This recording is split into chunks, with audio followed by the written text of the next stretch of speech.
আসসালামু আলাইকুম প্রিয় জব ক্যান্ডিডেটস। আজকে আমরা আলোচনা করব আন্তর্জাতিক বিষয়াবলী নিয়ে এবং আমরা জব সলিউশনের কোশ্চেনগুলো নিয়ে আলোচনা করব। তার মানে এই কোশ্চেনগুলো হচ্ছে প্রিভিয়াস ইয়ারগুলোতে কোনো না কোনো জায়গায় আসছে। সো আমরা প্রথম প্রশ্ন থেকে শুরু করি। মধ্য আমেরিকার কোন দেশে স্থায়ী সেনানিবাস নেই? আচ্ছা, এখানে একটা ড্রব্যাক আছে। সেই ড্রব্যাকটা হচ্ছে এই উত্তরগুলো আমার ঢাকার কোনো অপশন নাই, কারণ আমি সরাসরি উত্তরগুলো পাশে টিক দিয়ে দিছি। মধ্য আমেরিকার কোন দেশে স্থায়ী সেনানিবাস সেনাবাহিনী নাই? এটার উত্তর হচ্ছে কোস্টারিকা। আপনারা দেখতেই পাচ্ছেন কোস্টারিকা। এটা খুব বিখ্যাত কোশ্চেন, কারণ অনেকবার আমি বিভিন্ন বিসিএস আসছে কিনা আমি শিওর না, বাট অন্যান্য জব পরীক্ষা আমি দেখছি, এটা কয়েকবার দেখলাম আসছে। লেবানন কোন দেশের কাছ থেকে স্বাধীনতা লাভ করে? অ্যাকচুয়ালি আগের যে কোশ্চেনটা, এই কোশ্চেনটা আমার অ্যাকচুয়ালি এখন মুখস্থ হয়ে গেছে, সো আমি হয়তো সামনে এটা কেটে দিব, কারণ আমার যেটা মুখস্থ হয়ে যায় মোটামুটি আমি মনে করি যে এই জীবনের জন্য ইনশাআল্লাহ ভুলবো না, সেটা আমি কেটে দিই। ঠিক আছে, এটা আমার স্টাইল। লেবানন কোন দেশের কাছ থেকে স্বাধীনতা লাভ করে? উত্তর হচ্ছে ফ্রান্স। ব্রিটেনের নিকট থেকে মালয়েশিয়া কত সালে স্বাধীনতা লাভ করে? 1957 সালে স্বাধীনতা লাভ করে। ইন্দোনেশিয়া কার উপনিবেশ ছিল? উত্তর হচ্ছে নেদারল্যান্ডস। এটা একটু খুব ডিফারেন্ট না, কারণ ইন্দোনেশিয়া নেদারল্যান্ডের উপনিবেশ ছিল। আমি আসলে উপমহাদেশের ইতিহাস পড়তে পড়তে নেদারল্যান্ডরা সেখানে যে খুব একটা বেশি প্রভাব ফেলতে পারছে এমন না, বাট ইন্দোনেশিয়ায় ঠিকই তাদের উপনিবেশ ছিল, ইন্দোনেশিয়ার মতো এত বড় একটা দেশে। 1962 সালে স্বাধীনতা লাভের পূর্বে আলজেরিয়া কোন ইউরোপীয় দেশের উপনিবেশ ছিল? আজকে সব উপনিবেশ নিয়ে। আলজেরিয়াতে ছিল ফ্রান্সের উপনিবেশ। পৃথিবীর মানচিত্র প্রথম অঙ্কন করেছিলেন কে? গ্রিকরা। পৃথিবীর মানচিত্র প্রথম অঙ্কন করেছিলেন গ্রিকরা। এই কোশ্চেনটা এতটাই বেশি ইম্পর্টেন্ট, আমরা এটা একটু মার্ক করে ফেলি, কারণ পৃথিবীর মানচিত্র প্রথম কে অঙ্কন করছেন এটা অনেক অনেক অনেক বেশি ইম্পর্টেন্ট এবং কয়েকবারই আসছে বিগত পরীক্ষাগুলোতে। পৃথিবীর মানচিত্র প্রথম অঙ্কন করেছিলেন হচ্ছে গ্রিকরা। পৃথিবীর মানচিত্র প্রথম অঙ্কন করেছিলেন হচ্ছে গ্রিকরা। এই জিনিসটা আমরা বারবার মনে রাখি, ঠিক আছে? সো নেক্সট আমরা কোশ্চেন চলে যাচ্ছি। নেক্সট কোয়েশ্চেন হচ্ছে ঐতিহাসিক ফেজ শহর কোথায় অবস্থিত? দেখেন, ঐতিহাসিক ফেজ শহরের যে অপশনগুলো খুবই কনফিউজিং। উত্তর হচ্ছে মরক্কো। ঐতিহাসিক ফেজ শহর হচ্ছে মরক্কোতে অবস্থিত। আমাকে দিলে আমি এখনো গেস করতে পারবো না, যদি এই কোয়েশ্চেনগুলো আমার নোট করা, তারপরও পারবো না।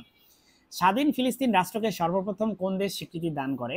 উত্তর হচ্ছে আলজেরিয়া। এই জিনিসটা এখন আপনারা খুব ইম্পর্টেন্ট একটা টপিক, কারণ এখন জানেন যে ফিলিস্তিনি রাষ্ট্রকে আপনার বিভিন্ন দেশ হচ্ছে স্বীকৃতি দান করতেছে রিসেন্ট টার্মে, এবং এটার থেকে কিন্তু এই জন্য রিসেন্ট পরীক্ষাগুলোতে কিন্তু আসতে পারে যে স্বাধীন ফিলিস্তিন রাষ্ট্রকে সর্বপ্রথম কোন দেশ স্বীকৃতি দান করে? উত্তর হবে Algeria. The coins name of Algeria is. আলজেরিয়ার মুদ্রার নাম কোনটা? এটা হচ্ছে দিনার। আলজেরিয়ার মুদ্রার নাম হচ্ছে দিনার। দারফুর অঞ্চলটি কোন দেশে অবস্থিত? উত্তর হচ্ছে সুদান। দারফুর অঞ্চলটি হচ্ছে সুদান দেশে অবস্থিত।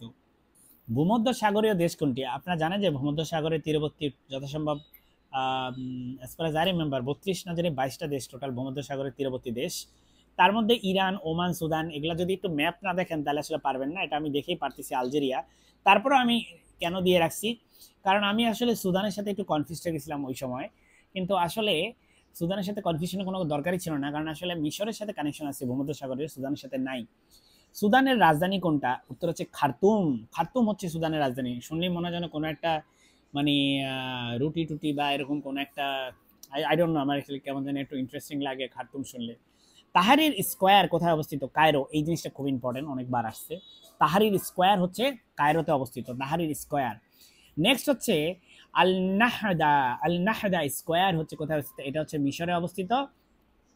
শারম আল শেখ। শারম আল শেখ কি মিশরের অবকাশ কেন্দ্র?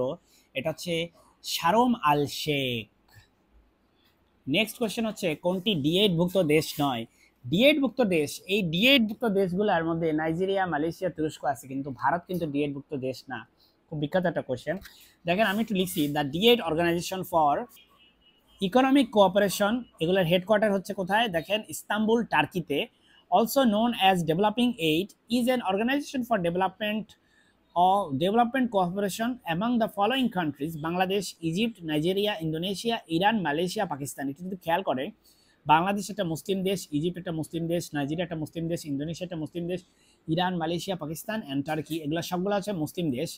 সো ডি8 হচ্ছে, আপনি যদি খেয়াল করেন যে ভারত এই দেশটা আসবে না, আসলে বাংলাদেশ মুসলিম দেশ এই কথাটা বলাটাও ভুল, বা এরকম কিছু কিছু দেশ মুসলিম দেশ সেটা বলাটাও ভুল, কারণ এইসব অনেক দেশগুলোতে কিন্তু আসলে সাংবিধানিকভাবে সে কিন্তু মুসলিম দেশ না। যেমন বাংলাদেশ সাংবিধানিকভাবে কিন্তু একটা সেকুলার কান্ট্রি। আমি মুসলিম দেশ বলতে বোঝাচ্ছি এখানে আসলে সাংবিধানিক বিষয় না, আমি বোঝাচ্ছি যে মেজরিটি কে, মেজরিটি হচ্ছে মুসলিম, ঠিক আছে? তো ভারতে মেজরিটি তো আর মুসলিম না, হিন্দুরা হচ্ছে সেখানে মেজরিটি। ভারত একটা সেকুলার দেশ। তো সেক্ষেত্রে আর কি আমরা সেই বিবেচনায় বলতেছি যে মেজরিটি হচ্ছে মুসলিম যেই দেশগুলোতে, সেই দেশগুলা মিলে হচ্ছে ডেভেলপিং এইড এই সংস্থাটা গঠিত হয়েছে। The establishment of D8 was announced officially through the Istanbul Declaration of Summit of Heads of State or Government on June 15, 1995. কোনটি বিমস্টেক ভুক্ত দেশ নয়? বিমস্টেক ভুক্ত দেশ নয় হচ্ছে কোনটি? ইন্দোনেশিয়া। তাহলে বিমস্টেক ভুক্ত দেশ কোনগুলা? বাংলাদেশ, ভারত, শ্রীলঙ্কা, এগুলো হচ্ছে বিমস্টেকের অন্তর্গত। ইন্দোনেশিয়া হচ্ছে আসিয়ানের অন্তর্গত। কোনটি বিমস্টেক ভুক্ত দেশ নয়? যেমন পাকিস্তানও কিন্তু বিমস্টেক ভুক্ত দেশ নয়, কিন্তু শ্রীলঙ্কা, ভারত, বাংলাদেশ এগুলো কিন্তু বিমস্টেক ভুক্ত দেশ। বর্তমানে বিমস্টেক কিন্তু খুবই ইম্পর্টেন্ট। এই বর্তমান প্রেক্ষাপটে যদি চিন্তা করেন বিমস্টেকের কোশ্চেন অবশ্যই আসতে পারে। এখানে বিমস্টেক নিয়ে অনেক বড় একটা লাইন আছে, দেখেন দা প্যারা আছে, দ্য বে of Bengal initiative for multi sectoral technical and economical cooperation. তার মানে বিমস্টেক এমন একটা সংস্থা যেটা হচ্ছে বে অফ বেঙ্গল বা বঙ্গোপসাগর রিলেটেড হচ্ছে যে দেশগুলো, আশেপাশে দেশগুলো, সেগুলোর সাথে related. Is a regional organization, দেখেন এটা একটা regional organization comprising 7 member states lying in the littoral and adjacent areas of the Bay of Bengal, constituting a contiguous regional unity. This sub-regional organization came into being on 6th June 1997 through the Bangkok Declaration. খুবই important, এই জিনিসটা খুবই important, যেহেতু বিমস্টেক এখন খুব important. কোন ডিক্লারেশনের মাধ্যমে এটা আসছে? Bangkok declaration. কবে হয়েছে? 1997 সালে হয়েছে, ঠিক আছে। বিমস্টেকের অস্তিত্ব আসছে কবে? 1997 সালে। তারপরে ইট constitutes 7 member states, 5 deriving from South Asia including Bangladesh, Bhutan, India, Nepal, Sri Lanka, and 2 from Southeast Asia including Myanmar and Thailand. এটা খুব ইম্পর্টেন্ট যে মায়ানমার হচ্ছে বিমস্টেকের অংশ, থাইল্যান্ডও কিন্তু বিমস্টেকের অংশ, ঠিক আছে। সরি, লাইট কমে গেছিল। নেক্সট কোয়েশ্চেন হচ্ছে অ্যামনেস্টি ইন্টারন্যাশনালের সদর দপ্তর কোথায়? এটা তো আমরা একটু আগেই দেখছিলাম যে এটা হচ্ছে লন্ডন। আসলে একটু আগে দেখছি বলতে আমরা এর আগের ভিডিওতে এটা আমরা আলোচনা করছিলাম যে অ্যামনেস্টি ইন্টারন্যাশনালের সদর দপ্তর হচ্ছে লন্ডনে। নিচের কোন দেশটি G7 এর সদস্য নয়? উত্তর হচ্ছে চীন। চীন হচ্ছে G7 এর সদস্য নয়।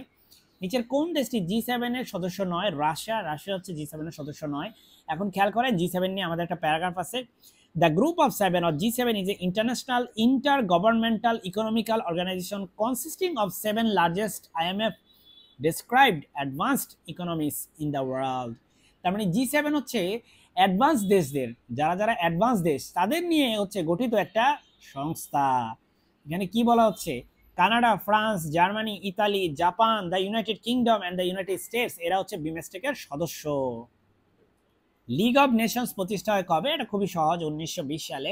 লিগ অফ নেশনস কোন সালে বিলুপ্ত হয়? এটা একটু ঝামেলার আছে, কারণ কেউ মনে করে এটা 1939 সাল, আর কারো মতে এটা 1946 সাল। আসলে লিগ অফ নেশন বিলুপ্ত হয়ে যায় হচ্ছে 1946 সালে।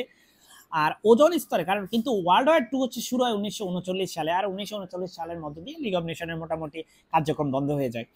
ওজন স্তরের সুরক্ষা ও সংরক্ষণের জন্য নিচের কোন সনদ স্বাক্ষরিত হয়? দেখেন এটা খুব ইম্পর্টেন্ট, এই সমস্ত সনদ খুব ইম্পর্টেন্ট। সেটা হচ্ছে ভিয়েনা কনভেনশন।